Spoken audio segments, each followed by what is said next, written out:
بسم اللہ الرحمن الرحیم۔ عصر کی نماز کے بعد یہ تسبیح پڑھو۔ یہ وہ تسبیح ہے جو نبی پاک صلی اللہ علیہ وآلہ وسلم عصر کی نماز کے بعد پڑھتے تھے۔ اس تسبیح میں دنیا و آخرت کے قیمتی خزانے چھپے ہیں، صرف نصیب والے ہی یہ تسبیح پڑھ سکیں گے۔ محترم ناظرین، دن کے چاروں اوقات میں ایک ایسا وقت آتا ہے جسے قرآن مجید میں اللہ تعالیٰ نے والعصر کہہ کر الگ سے قسم کھائی۔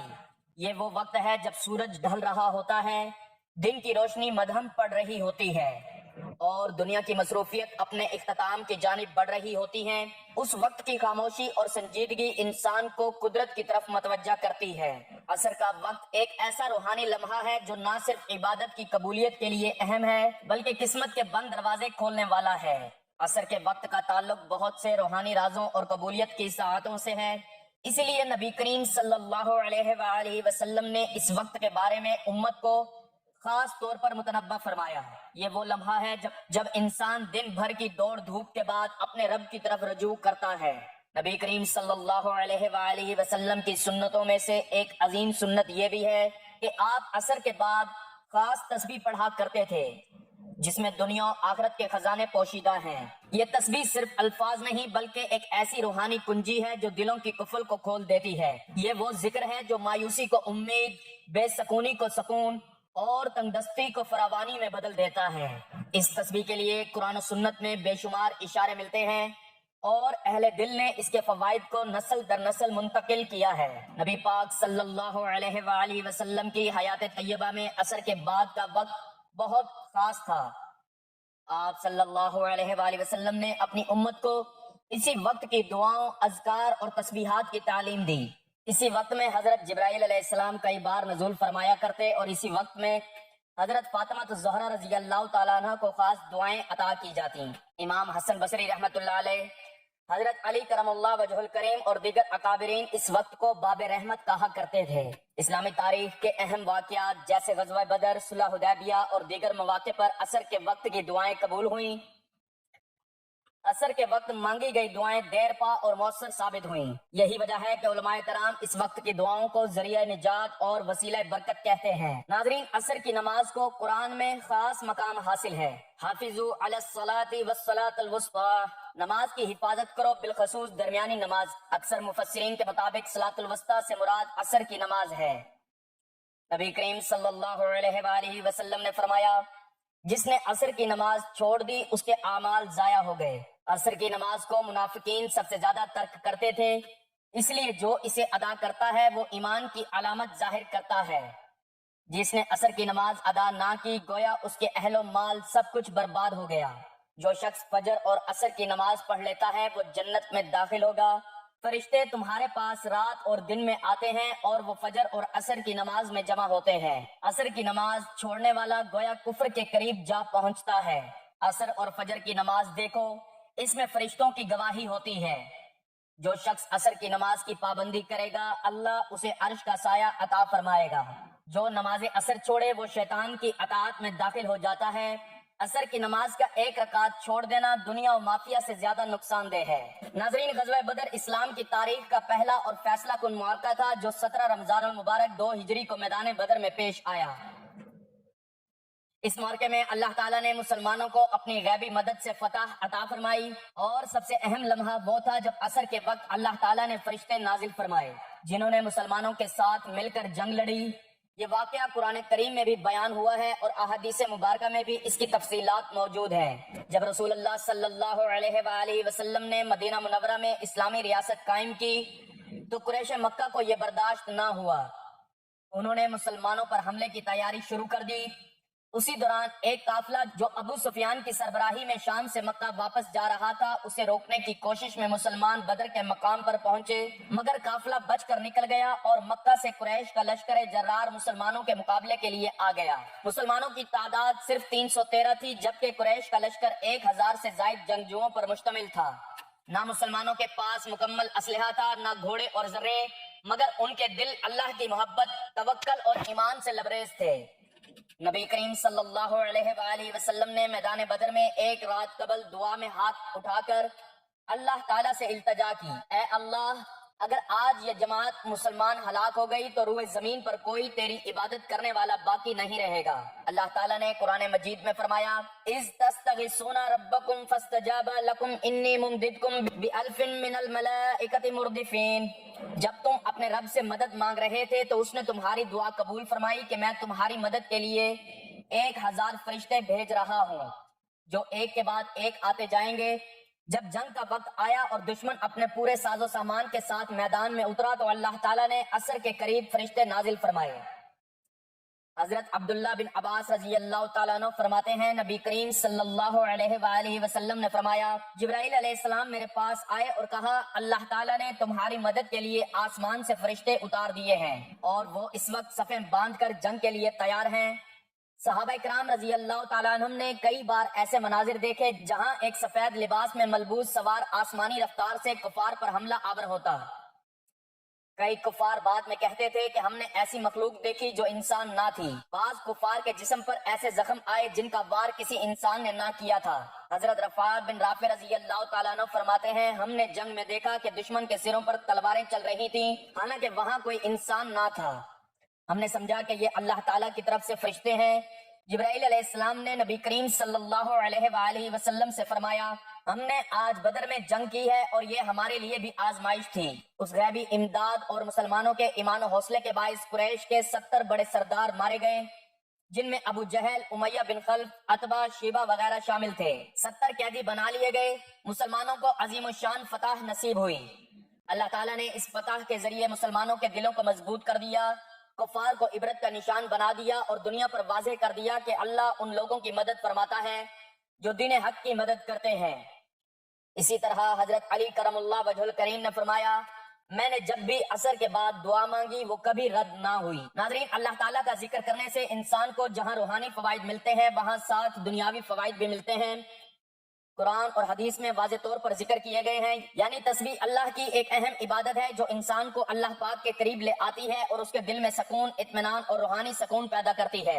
اللہ پاک قرآن پاک میں فرماتا ہے سن لو اللہ تعالیٰ کے ذکر سے دلوں کو سکون ملتا ہے۔ تو تسبیح پڑھنا انسان کے دل کو سکون اور اطمینان دیتا ہے۔ جب انسان اللہ پاک کے ذکر میں مشغول ہوتا ہے تو وہ دنیاوی پریشانیوں سے دور ہو کر اللہ پاک کی طرف متوجہ ہوتا ہے جس سے دل میں سکون آتا ہے۔ جو لوگ اللہ پاک کا ذکر کرتے ہیں یعنی تسبیح پڑھتے ہیں تو اللہ پاک ان کے گناہوں کو معاف کر دیتا ہے۔ اللہ پاک فرماتے ہیں میرے بندے تو میرا ذکر کر میں تیرا ذکر کروں گا۔ تسبیح پڑھنے سے اللہ تعالیٰ سے مانگی گئی دعائیں قبول ہوتی ہیں۔ حضرت ابو ہریرہ رضی اللہ تعالیٰ عنہ سے مروی ہے جو شخص اللہ کا ذکر کرتا ہے یعنی تسبیح پڑھتا ہے تو اللہ اس کی دعائیں قبول کرتا ہے اور اسے مشکلات سے نجات دیتا ہے۔ اللہ پاک کے ذکر سے انسان کی دعائیں قبول ہوتی ہیں اور وہ اپنی مشکلات سے نکلنے میں کامیاب ہو جاتا ہے۔ تسبیح پڑھنے سے انسان کی زندگی میں برکت آتی ہے۔ جو شخص صبح و شام اللہ کا ذکر کرتا ہے اس کی روزی میں برکت ہوتی ہے۔ تو تسبیح انسان کی روزمرہ زندگی میں برکت، کامیابی اور سکون لے کر آتی ہے۔ یہ عمل دنیا اور آخرت میں بھی کامیابی کا سبب بنتا ہے۔ تسبیح پڑھنے سے اللہ پاک کی مدد اور حفاظت بھی ملتی ہے۔ حضرت علی رضی اللہ تعالیٰ عنہ سے مروی ہے کہ جو شخص اللہ رب العزت کی تسبیح کرتا ہے اللہ پاک اس کی ہر پریشانی میں مدد کرتے ہیں۔ اللہ کا ذکر انسان کو شیاطین کے شر سے محفوظ رکھتا ہے اور اللہ پاک کی مدد کی ضمانت بھی فراہم کرتا ہے۔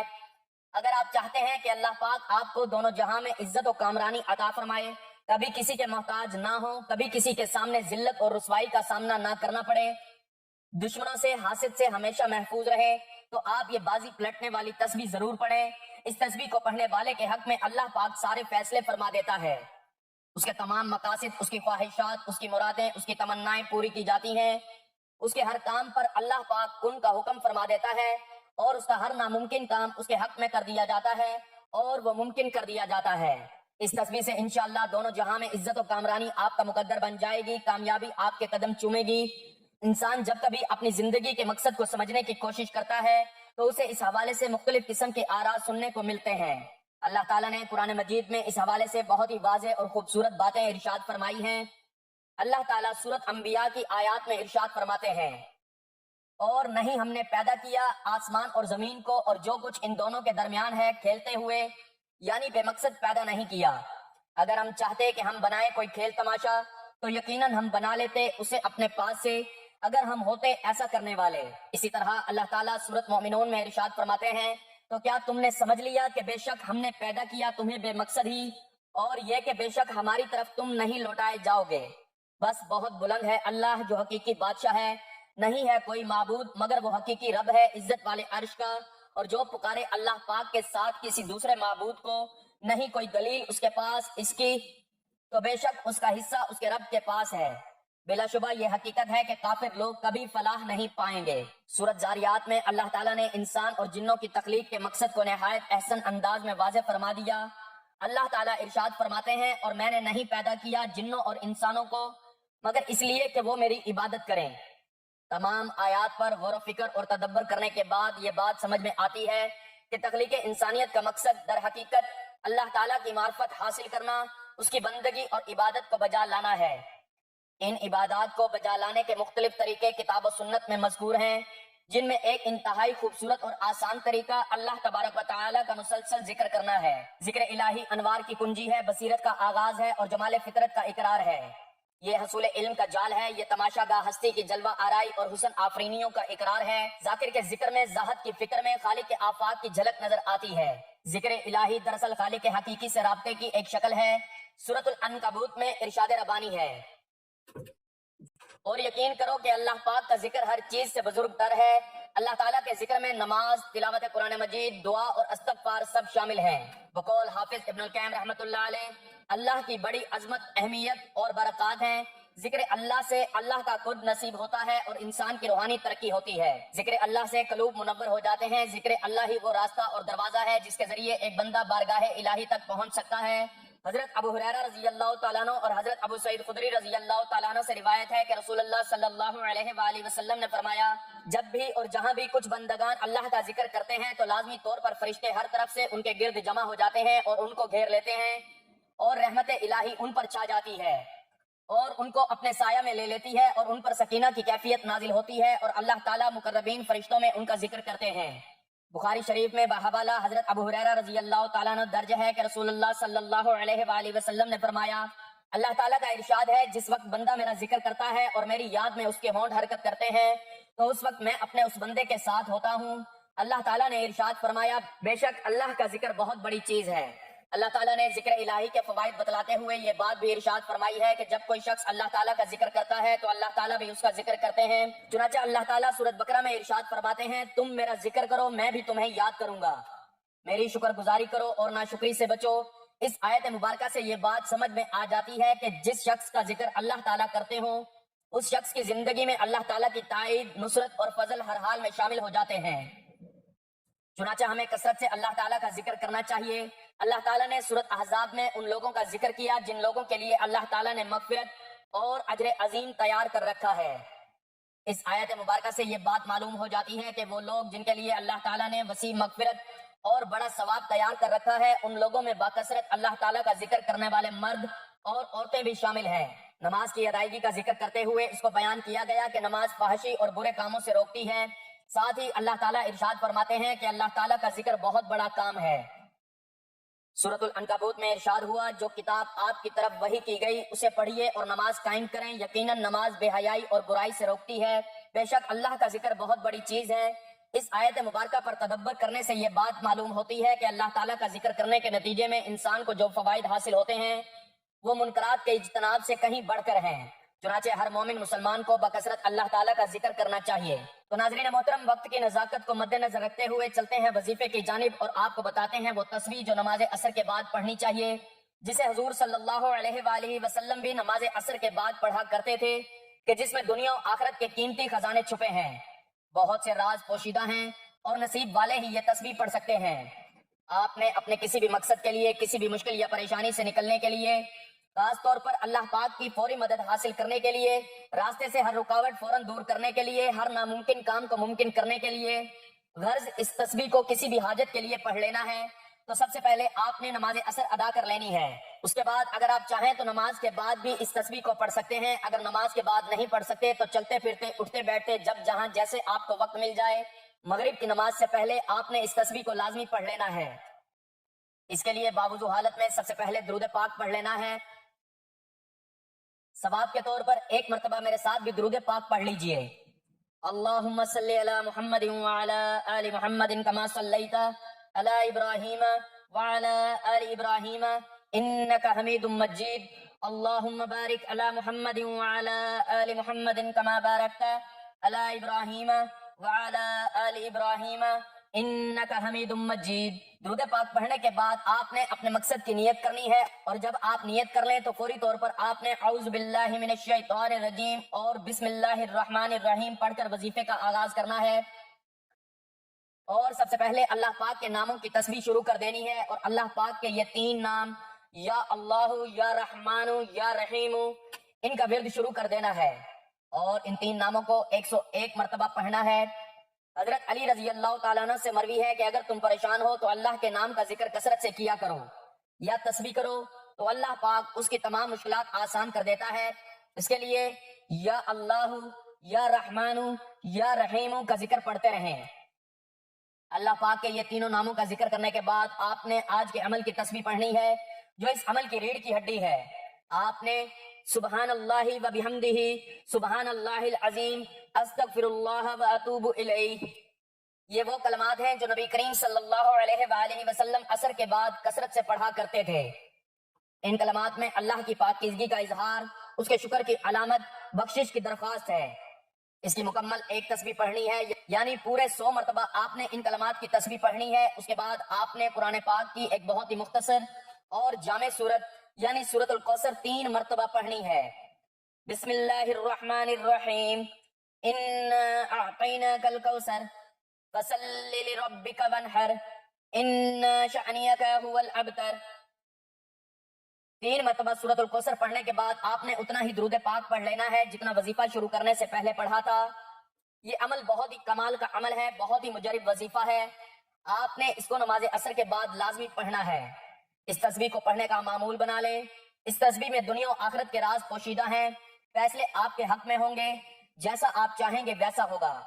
اللہ تعالیٰ آپ کے خواہشات پر کن کا حکم فرما دے گا، آپ کی ہر جائز مراد کو پورا فرما دے گا۔ ناظرین محترم، یہ چھوٹی چھوٹی تسبیحات ہیں، ان پر خود بھی عمل کریں، اپنے گھر والوں کو، دوست احباب کو بھی ان کے متعلق بتائیں، تاکہ ان کو پڑھنے سے دنیا و آخرت کا فائدہ حاصل ہو، اور جو فوائد آپ کو ہوں گے انشاءاللہ آپ خود بھی اپنی نظروں سے دیکھیں گے، اور دنیا بھی دیکھ کر حیران رہ جائے گی، اور اللہ تعالیٰ آپ کو آخرت میں اتنا اجر دیں گے جو بیان کرنے سے باہر ہے۔ اللہ تعالیٰ ہم سب کو نیک اور اچھے کام کرنے کی توفیق عطا فرمائے، آمین۔ اس کے بعد آخر میں آپ نے اللہ تعالیٰ کی بارگاہ میں رو رو کر گڑ گڑا کر دعا بھی مانگنی ہے۔ حضرت نعمان بن بشیر رضی اللہ تعالیٰ عنہ سے روایت ہے کہ حضور نبی اکرم صلی اللہ علیہ وآلہ وسلم نے فرمایا کہ دعا عین عبادت ہے، اور آپ صلی اللہ علیہ وآلہ وسلم نے بطور دلیل یہ آیت فرمائی، تمہارے رب نے فرمایا ہے تم لوگ مجھ سے دعا کیا کرو میں ضرور قبول کروں گا۔ اسی طرح حضرت سلیمان رضی اللہ تعالیٰ عنہ سے روایت ہے کہ حضور نبی اکرم صلی اللہ علیہ وآلہ وسلم نے فرمایا دعا کے علاوہ کوئی چیز تقدیر کو بدل نہیں سکتی، اور نیکی کے علاوہ کوئی چیز عمر میں اضافہ نہیں کر سکتی۔ تو یہی وجہ ہے کہ جب بھی نماز پڑھیں یا کوئی بھی عمل کریں اس کے بعد دعا لازمی پڑھا کریں۔ دعا ہے کہ اللہ تعالیٰ میرا سنانا اور آپ کا سننا اپنی پاک بارگاہ الہی میں قبول و منظور فرمائے، آمین۔ ناظرین، گزارش ہے کہ اللہ رب العزت کے 99 ناموں میں سے کوئی ایک نام ضرور شیئر کر دیں۔ اللہ تعالیٰ ہم سب کا حامی و ناصر ہو، آمین، جزاک اللہ۔